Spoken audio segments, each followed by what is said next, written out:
अब देखिए हमारी कॉम्प्रीहेंशन में बहुत सारी चीजें आ सकती हैं. We can also have facts, figure and information. इससे मेरा क्या मतलब है, ठीक है, मैं आपको एक कॉम्प्रीहेंशन दे देती हूँ, उसमें बहुत सारे डेटा में डाल देती हूँ. बहुत सारा डेटा है उसमें कि 9 प्लैनेट्स हैं, इतने एस्टेरॉइड्स हैं, 23 asteroid. This is just hypothetical number. ठीक है, एस्टेरॉइड्स हैं और कॉमेट्स हैं, 7 कॉमेट्स हैं, 2 गैलेक्सी हैं. ऐसे ऐसे करके मैं आपको कुछ भी नंबर डाल रही हूँ. This is a. ठीक है, मैं आपको नंबर दे रही हूँ और फिर मैं आपसे क्वेश्चन पूछ लेती हूँ, how many asteroids are there. तो आप बोलोगे कि ऑप्शन जो भी मैंने इस पे लिखा हुआ है, this is the option and 23 asteroids are there. आपने फैक्ट्स को देखा और सीधे से आंसर कर दिया. That is fact, figure and information. तो ये हमारा आ जाता है फैक्चुअल कॉम्प्रीहेंशन में, कि मैंने आपको बहुत सारी इंफॉर्मेशन दे दी, कोई गाइड दे दी, कोई मैनुअल दे दी, कोई रिपोर्ट दे दी, ठीक है, और केस बेस्ड स्टडी दे दी, and then I ask you questions on the basis of that. यहाँ पे मैंने आपको एक पाई चार्ट दे दिया, ठीक है, और मैंने यहाँ पे लिख दिया कि यहाँ पर ऑक्सीजन का ये है कंपोनेंट इतना, नाइट्रोजन का इतना है और कार्बन डाइऑक्साइड का इतना % है. अब मैं आपसे क्वेश्चन पूछ लेती हूँ कि मान लो, this is just a hypothetical number again, कि वो इस पर्टिकुलरली इस एटम में या इस कंपाउंड में नाइट्रोजन की % क्या है. तो आप देख के बता दोगे ना कि 7% है मैम, ये 7 लिखा हुआ है मैंने, तो आप बता सकते हो कि दिस इज 7. अगर मैं बोल देती हूँ कार्बन की कितनी है, तो आप बोलोगे 1% है. So this is how you see. ऐसे ही हमें ये भी आपने देखा होगा, बार ग्राफ्स दिए जाते हैं, ठीक है. यहाँ पर हमारी एक्स एक्सिस होती है, यहाँ पर हमारी वाई एक्सिस होती है. कुछ डेटा हमें यहाँ दिया होता है, कुछ डेटा हमें यहाँ दिया होता है. On the basis of that we are asked questions and we have to answer those questions. यही होता है फैक्चुअल. कोई बहुत बड़ी महाभारत नहीं होती उसमें, या बहुत डिफिकल्ट चीजें नहीं होती, ठीक है. अब ये बहुत सिंपल क्वेश्चन है, देखते हैं. An adult drinks from 1.5 to 5 or more quarts of water a day. Total daily intake depends on climate, workload, body size and many other factors. आप देख लीजिए कि क्या लिखा हुआ है, कि इतना एक अडल्ट पानी पीता है, और ये किस किस पे डिपेंड करता है, क्लाइमेट पे, वर्कलोड पे, बॉडी साइज और बहुत सारे अदर फैक्टर्स, ठीक है. अब हमसे ये पूछे, one of the factor that determines the amount of water an adult drinks per day is. तो हमसे वही क्वेश्चन पूछ लिया कि एक अडल्ट एक पूरे दिन में कितना पानी पिएगा, इसके डिटर्मिनिंग फैक्टर क्या होते हैं.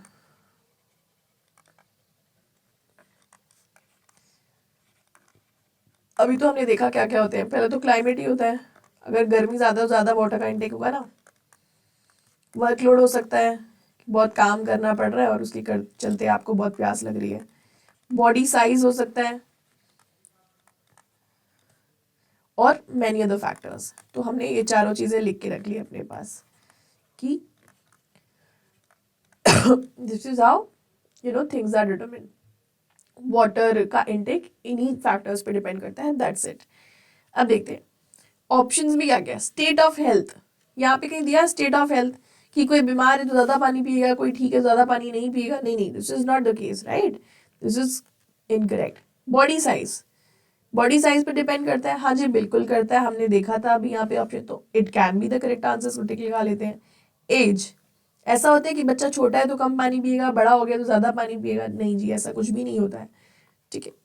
ऐसा होता है कि लड़के ज़्यादा पानी पीते हैं, लड़कियाँ कम पानी पीती है. नहीं, ऐसा बिल्कुल नहीं होता है. So body size is the determining factor. It tells us how much water will an adult body take. So body size depend करता है कि आप कितना पानी पी रहे हो, ना कि आपकी हेल्थ, ना कि आपकी एज और ना कि आपका जेंडर. ये सब चीज़ें डिटर्मिन नहीं करते हैं, ठीक है. तो आइए डिस्कस करते हैं एक दूसरा question based on the factual comprehension.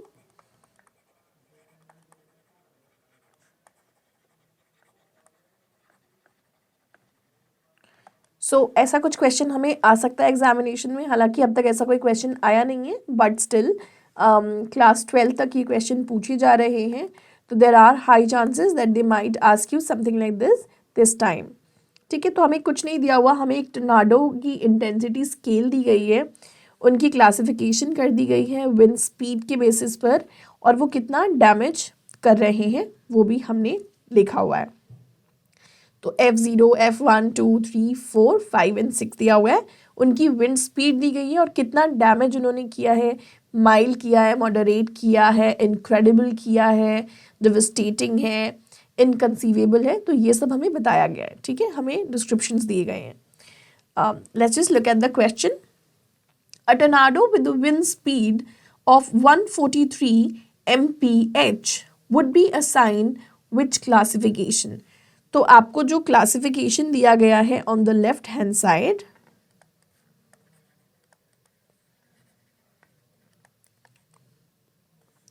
और यहां पर हमें स्पीड दी गई है,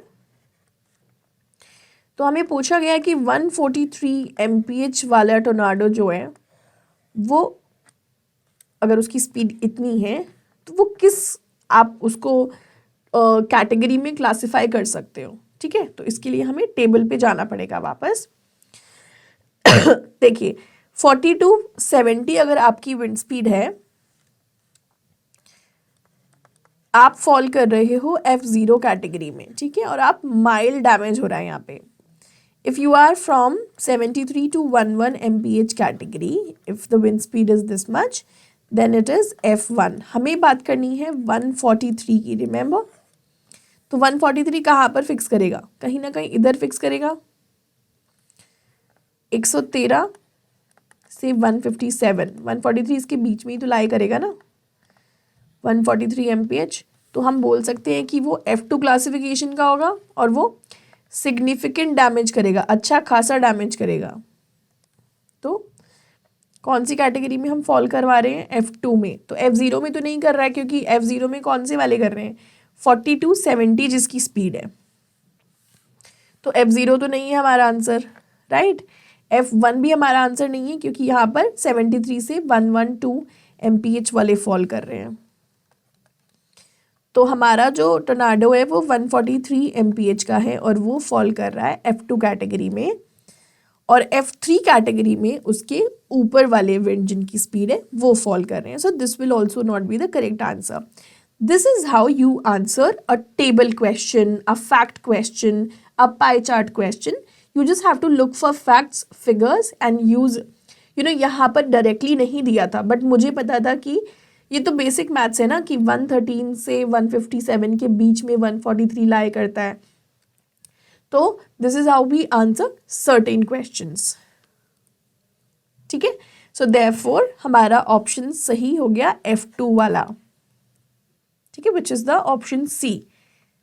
this is again another question, the names of the categories in the third column. अब हमें थर्ड कॉलम में, आपको याद है कि क्या दिया हुआ था, थर्ड कॉलम में मुझे याद है कि कितना डैमेज वो कर रहे हैं, सीवियर कर रहे हैं, सिग्निफिकेंट कर रहे हैं, उनको हमने डैमेज लेबल किया है, could be best described as.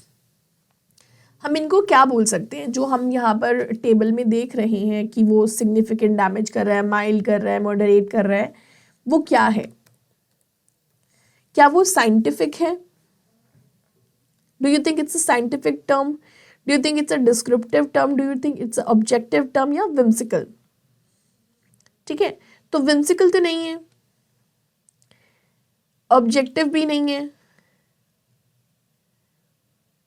Descriptive हो सकता है क्योंकि वो डिस्क्राइब कर रहा है कि कितना डैमेज हुआ है, सिग्निफिकेंट है, माइल्ड है, राइट, और साइंटिफिक भी नहीं है क्योंकि ये साइंटिफिक टर्मिनोलॉजी तो नहीं है। सो हमारा ऑप्शन बी करेक्ट हो गया।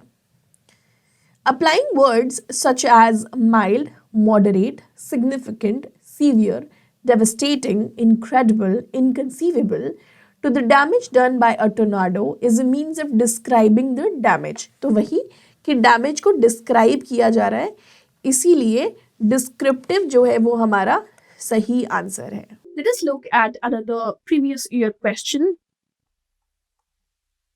It is taken from previous year question bank 2023. As I told, it's a vocabulary based question, and we are asked the synonym of the word. To answer such question, I should know what a synonym is. Synonym is word with similar meaning. My word here is considerable. Considerable means extremely large in size or in amount. So something that is, in huge number. So it can be, what do you think should be the correct answer? You think capital should be the correct answer? I don't think capital should be the correct answer. Substantial again means something large in size, in a great number. Financial, no. And artificial, we all know, is not the correct answer. So the correct answer for this is substantial. And if we look at this word, we will find it here. Substantial number of cases have been pending in Rashtrapati Bhavan. So both substantial and considerable mean the same. It's the same.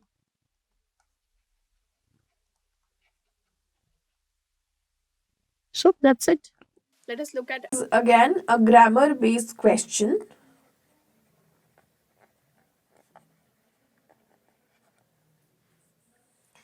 Here we are asked the word competent is an adverb, abstract noun, adjective, or auxiliary verb.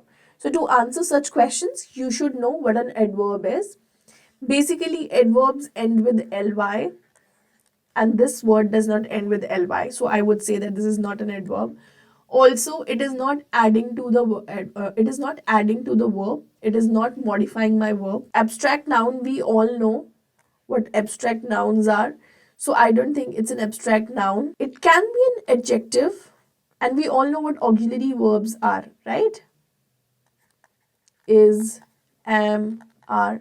So it is definitely not an auxiliary verb. It is an adjective. It is used to modify nouns. Right? This is another comprehension that is taken from PYQ 2023. Let us look at the question. So we've basically given examples of some of the speeches. We've given their types of speeches: persuasive, entertaining, informative, and anecdote.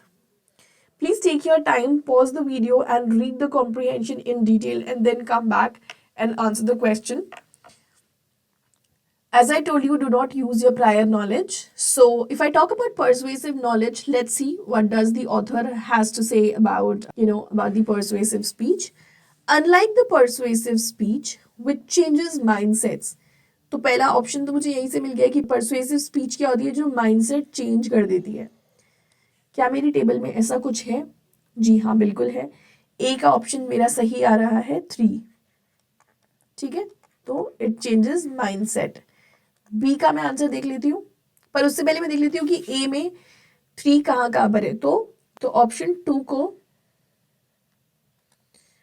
और option 4 को मैं strike off कर रही हूँ क्योंकि पहला option ही मेरा गलत है. बचे मेरे पास 1 और 2. ठीक है, अब इन दोनों में से मुझे किसी एक पे प्ले करना है. तो ए तो 3 हो गया, मतलब persuasive speech is meant to change the mind. Now let us look at the other thing, which is entertaining speech. An entertaining speech, if you can see here, is light, fun, and gracious. Speeches in the form of toast, roast, stand-up, and after-dinner chats are example of entertaining speeches. Entertaining speeches sells or promotes happiness and gratitude. तो entertaining speeches क्या करती हैं? Makes you feel good. Of course, makes you feel good. ठीक है? Informative speeches, as you can see, transfers knowledge. It is written in the second line. Transfers knowledge. तो informative, C का क्या हो गया? First हो गया. Bata D, anecdote. Let's see what anecdotes are according to the author. So, the D part would have, of course, the second option, which is gives a touch of reality. So now we shall see which of the combination matches our, findings. 3, 4, 1, and 2. And if you can look here at option C, option 3, it matches the findings that we've made. Therefore, option 3 is the correct answer. Now, the key elements of an entertaining speech are, let us look at the entertaining speech and its key elements to answer this question. Several humorous anecdotes about the characters involved, dialogue between characters, a flip look at serious things, preferably spoken in the first person and told in the present tense. Ideas and suggestions in the speech should be quick on the set up and quicker on the punch.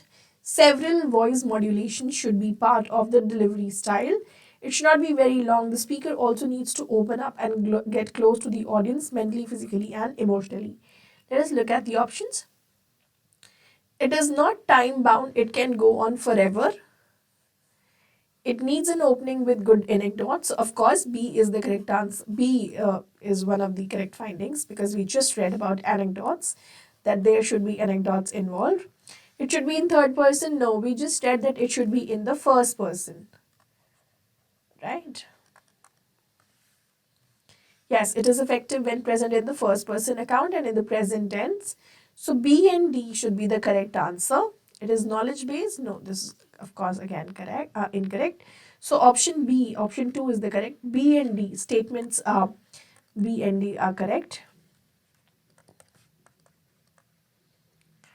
So this is the correct answer.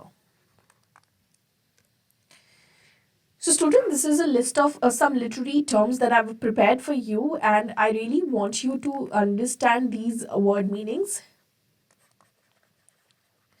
These are again and again asked in competitive exams. So please just read about all these terms, read through all these terms. Abashed, which means embarrassed or ashamed. Accusatory, accusing of charge of wrongdoing.